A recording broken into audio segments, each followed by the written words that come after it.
હું મારી વાત કરું, મારા માટે આજનો દિવસ આનંદનો દિવસ એટલા માટે છે કે આ શાળાનો હું 1955થી 59 વિદ્યાર્થી, 1954માં શાળા શરૂ થયેલી અને 55માં હું દાખલ થયેલો.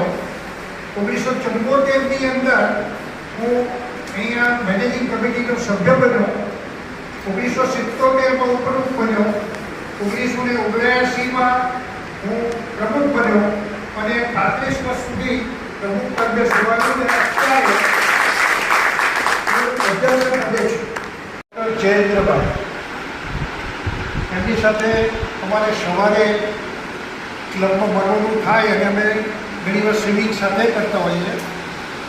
ત્યારે એક આ ઝાકા ઉપર જઈને જરાક એક મિનિટ માટે ઊભા રહીએ ત્યારે ડૉક્ટર સાહેબ જાત જાતના જોક્સ બી કહે અને જાત જાતની સંવેદનની ઠલાવતા હોય, સમાજ દિવસની વાતો પણ કરતા હોય.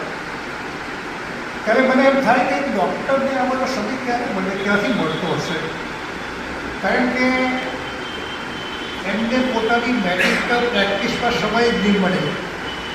ત્યારે આ બધા કામો એ લોકો કેવી રીતે કરી શકતા હશે, આવી સંવેદના કેવી રીતે એના ઉત્પન્ન થશે. એટલે આ બધા જે ડૉક્ટર મિત્રો સુરતથી પધાર્યા છે તે બધા જ જયેન્દ્રભાઈ જેવા છે અને આ બધા ડૉક્ટર મિત્રો પોતાના અતિ વ્યસ્ત સમયમાંથી આજે અહીંયા સમય આપીને આટલા 18 કિલોમીટર દૂર સુધી, આમ તો પાછો રવિવાર એટલે આરામનો દિવસ અને આરામના દિવસે પણ પોતાના અંદર કામો પણ હોય, એ બધું હોવા છતાં અહીં વધાર્યા છે. એટલે આપણે આ સિનિયર સિટીઝનો તમે ખૂબ નસીબદાર છે કે આપણને આ લોકો અહીં સુધી મળ્યા છે. જીવનની અંદર પણ તમે જોયું હશે તો મોરલ વેલ્યુઝ ધીમે ધીમે ઘસાતી જાય છે. તો એવા સમયની અંદર આ ડૉક્ટર મિત્રો પોતાનો વ્યવસાય કે પોતાના વ્યક્તિથી ઉપર ઉઠીને જે કામગીરી કરે છે એને આપણે બિરદાવવી જોઈએ અને ચાલવી જોઈએ, શીખવાડવી જોઈએ. ઘર નહીં હોતા જहाँ चलते हैं वहाँ फूस निकल जाती है. જેની પાસે જે કંઈ હોય, કોઈ પાસે પૈસા છે, કોઈ પાસે સમય છે, કોઈ પાસે કૌશલ્ય છે, કોઈ પાસે જ્ઞાન છે, તો એ સમાજને પાછું આપે એ દીક્ષિત કહેવાય.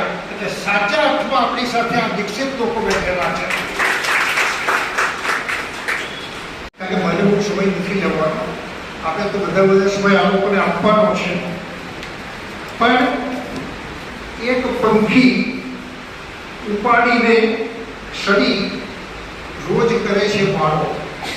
એક પંખી ઉપાડીને સડી રોજ કરે છે માળો અને એક માણસ રોજ સડી કરીને સળગાવે છે તેમનો માળો.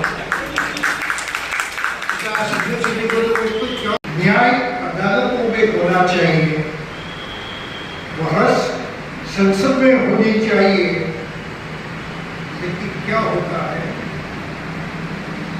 न्याय सड़कों पे होता है, मनोरंजन संसद में होता है और बहस टीवी पे होता है.